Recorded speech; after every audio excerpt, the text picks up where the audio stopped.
क्या संजय सरावगी को तकलीफ हुई? मैं भी कभी राष्ट्रीय अध्यक्ष बन सकता हूँ। चौंका देने वाला मैं फैसला। तो कहा ना, कौन से वो 3 कारण हैं जिस वजह से आपको इतनी बड़ी जिम्मेदारी पार्टी ने सौंपी है? आपको क्या लगता है? पार्टी एक एक कार्यकर्ताओं का काम देखती है। बड़ी टूट होगी, बड़े ऑपरेशन को अंजाम देंगे, तो क्या आप संगठन में भी बड़े-बड़े बदलाव होंगे? आपको कब पता चला कि पार्टी आपको इतनी बड़ी जिम्मेदारी से नवाजने जा रही है? नमस्कार, हमारा नाम है समरीन और आपने देखना शुरू कर दिया है लाइव सिटीज। देखिए, बिहार बीजेपी को नया प्रदेश अध्यक्ष मिल चुका है। नाम संजय सरावगी है और आपने देखा था कि बीते दिन संजय सरावगी ने दम दिखा दिया था, बड़ा रोड शो भी निकाला गया था। तो आइए फिर बिना देरी के सीधी बातचीत प्रदेश अध्यक्ष संजय सरावगी जी से ही करते हैं। सबसे पहले बहुत शुक्रिया बातचीत के लिए। धन्यवाद समरीन जी, बहुत जी। बहुत धन्यवाद आपको। आप आए, पधारे, बहुत बहुत धन्यवाद जी, आपके और आपके व्यूअर को। सबसे पहले तो हम आपसे जानना चाहेंगे कि प्रदेश अध्यक्ष बन गए हैं संजय सरावगी, क्या कहिएगा? बड़ी जिम्मेदारी। पार्टी ने जिम्मेवारी दी है, पार्टी ने दायित्व दिया है और कल आपने कहा कि बड़ा दम दिखा दिया। ये दम मेरा नहीं है, ये दम भारतीय जनता पार्टी के हजारों हजार कार्यकर्ता का है, विचारधारा का ये दम है। संजय सरावगी व्यक्तिगत तो निमित्त मात्र है, लेकिन जो भारतीय जनता पार्टी के हजारों हजार कार्यकर्ता जो भारत माता के शीर्षस्थ स्तर पर पहुंचाने के लिए लगे हुए हैं आदरणीय प्रधानमंत्री नरेंद्र मोदी जी के नेतृत्व में, ये उनका दम है, उनका दम है। और पार्टी ने दायित्व दिया है, इस दायित्व को ईमानदारी से निर्वहन करना, भारतीय जनता पार्टी के संगठन को और मजबूत करना। वैसे तो भारतीय जनता पार्टी का संगठन बहुत मजबूत है, हमारे पूर्व के प्रदेश अध्यक्षों ने इतना अच्छा काम किया है कि आज पार्टी 90,000 बूथ के आसपास में नीचे तक पहुंची हुई है। तो उसको और मजबूत करना, और पार्टी तो हमारी कार्यकर्ता आधारित पार्टी है, कैडर है हमारा। इस कैडर की बात, कार्यकर्ता की बात सरकार तक पहुंचाना, और इतना प्रचंड बहुमत एनडीए को मिला है, तो ये आम जनता का, पूरे बिहार वासियों का एनडीए के प्रति प्यार, मोहब्बत और समर्थन है।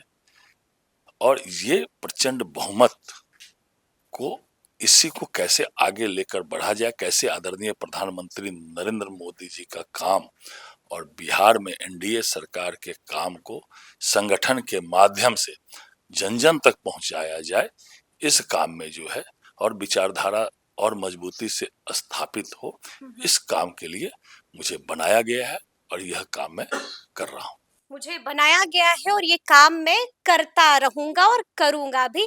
लेकिन हम आपसे समझना चाहते हैं, आपको क्या लगता है कौन से वो 3 कारण हैं जिस वजह से आपको इतनी बड़ी जिम्मेदारी पार्टी ने सौंपी है? आपको क्या लगता है? भारतीय जनता पार्टी के बूथ स्तर से लेकर और राष्ट्र स्तर तक के जो कार्यकर्ता हैं, जो काम करते हैं, उनका एक एक काम पार्टी के शीर्ष नेतृत्व के नजर में रहता है। चाहे वो बूथ पर काम कर रहा हो, चाहे राष्ट्रीय स्तर पर काम कर रहे हो, पार्टी का कार्यकर्ता कुछ भी करता है तो वो पार्टी के नजर में है। इसीलिए आज हमारी पार्टी कार्यकर्ता मैं भी एक कार्यकर्ता रहा। कौन कौन से वो 3 कारण हैं जो आपको लगते हैं? मैं संघ के पाठशाला में मेरी प्राथमिक शिक्षा हुई है। जब मैं क ख ग घ स्टार्ट किया तो संघ की पाठशाला से स्टार्ट किया। भारतीय शिशु मंदिर दरभंगा में था संघ की एक पाठशाला, उस पाठशाला से मैं प्रारंभ किया अपना कार्य, अपनी पढ़ाई, प्राथमिक शिक्षा। फिर एबीवीपी में रहा, आपने कल मेरा परिचय मंच से दिया गया। 10 साल विद्यार्थी परिषद में रहा, युवा मोर्चा में जिला का मंत्री रहा और मंडल अध्यक्ष रहा, और जनप्रतिनिधि की जो नगर में सबसे निचली इकाई है, दरभंगा नगर निगम से वार्ड 6 से पार्षद रहा, और आज प्रदेश अध्यक्ष का दायित्व पार्टी ने दिया है। तो पार्टी में एक कार्यकर्ता के नाते भारतीय जनता पार्टी में ही ये संभव है कि नीचे का स्तर का कार्यकर्ता देश के शीर्ष स्तर पर पहुंच सकता है। ये कोई जाति की पार्टी नहीं है, ये जो है कोई परिवार की पार्टी नहीं है, ये कार्यकर्ता आधारित पार्टी है। और आज हमारे नितिन नवीन जी बिल्कुल युवा नेता, हमारे राष्ट्रीय कार्यकारी अध्यक्ष बने हैं विश्व की सबसे बड़ी पार्टी की। तो पार्टी एक एक कार्यकर्ताओं का काम देखती है और उसी में पार्टी का दायित्व किसी को देना पड़ता है। तो मुझे पार्टी ने लगा दिया तो काम में, मैं लग गया काम में। आपको कब पता चला कि पार्टी आपको इतनी बड़ी जिम्मेदारी से नवाजने जा रही है? मुझे तो मीडिया से ही पता चला। मीडिया से पता चला हाँ, आपको? मीडिया से एक सीनियर जर्नलिस्ट थे, उन्होंने ही मुझे फोन किया। मैं यहीं बैठा हुआ था, यहाँ सामने 2-3 मित्र बैठे हुए। तो मुझे लगता है 15 तारीख को 4:30-5 बजे के आसपास मुझे मीडिया से ही पत्र लगा। बोले पत्र है क्या? बोला मैं भेजता हूँ। उसके बाद पार्टी का भी ऑफिशियल फोन आया, लेकिन उसके पहले तो मुझे मीडिया से ही पता चला। यही तो भारतीय जनता पार्टी में खूबसूरती है कि कोई नीचे अर्श से पर बैठा हुआ व्यक्ति काम के बल पर फर्श तक पहुंचता है, ऊंचे तक फर्श तक जा पहुंचता है। ये भारतीय जनता पार्टी में ही संभव है। तभी तो आज हमारे युवा नेता पूरे विश्व में नौजवानों को, कोई कार्यकर्ता को लगता है कि हम भी एक दिन राष्ट्रीय अध्यक्ष बन सकते हैं। नितिन नवीन जी हमारे सामने उदाहरण है, जो हमारे राष्ट्रीय कार्यकारी इस फैसले को आप कैसे देखते हैं? चौंका देने वाला फैसला। मैं तो कहा ना कि एक एक कार्यकर्ता का काम पार्टी का शीर्ष नेतृत्व देखता है। तो पार्टी ने निर्णय किया। हमारे नितिन नवीन जी छत्तीसगढ़ में प्रभारी थे, अच्छा काम किया। सिक्किम में प्रभारी थे, अच्छा काम किया। कई बार और नीचे से रहे, विधायक रहे, 5 बार से विधायक रहे, मंत्री रहे। सारा संगठन से लेकर और सत्ता तक उनकी अच्छी भूमिका रही। तो आज नितिन नवीन जी राष्ट्रीय अध्यक्ष बने। एक एक कार्यकर्ता को लगता है कि मैं भी कभी राष्ट्रीय अध्यक्ष बन सकता हूँ नितिन नवीन जी के राष्ट्रीय अध्यक्ष बनने से। तो यही तो पार्टी की खूबसूरती है, विचारधारा को मजबूती से स्थापित करना, सरकार से संगठन का समन्वय स्थापित करना और कार्यकर्ताओं की बात सत्ता तक पहुंचाना और संगठन को और मजबूत करना। यही हम लोग का काम है। इस काम में हम लोग लग गए हैं। प्रदेश अध्यक्ष हम, चुनौतियां बहुत होंगी। मैंने कहा ना, तैयार है ना? आप नहीं समझे मेरी बात। मैंने कहा ना, दायित्व मुझे दिया गया है। भारतीय जनता पार्टी पद नहीं देती है, दायित्व देती है। और उसी दायित्व के निर्वहन में टेस्ट लेती है। नहीं, टेस्ट तो लेके ही बनाती है, लेकर ही बनाती है। तो क्या आप संगठन में भी बड़े बड़े बदलाव होंगे? नहीं, अभी तो मेरा कल दायित्व का प्रवेश ही हुआ है। फिर सबके साथ बैठेंगे, बात करेंगे। आज आप बड़ी पीसी भी करने जा रहे हैं, तो बड़ा ऐलान आज हो जाएगा उस पीसी में?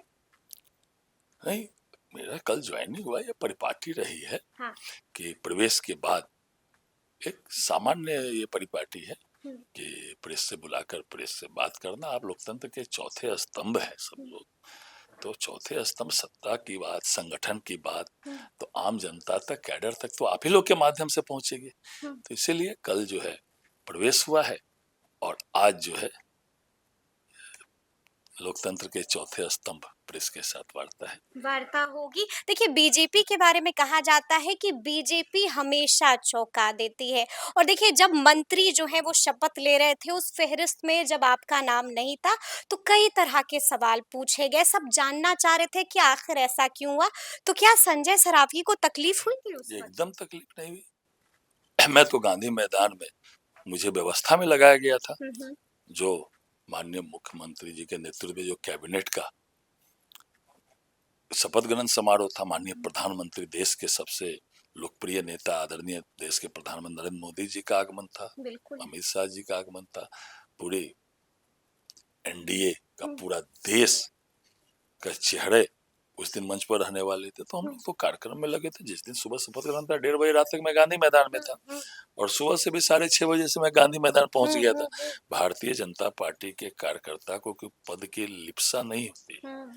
हम लोग तो कार्यकर्ता। मेरी भी मुलाकात हुई थी आपसे, आपके चेहरे पर जरा भी शिकन नहीं थी। क्यों शिकन रहेगा? मुस्कुरा रहे थे आप। पार्टी तय करती है।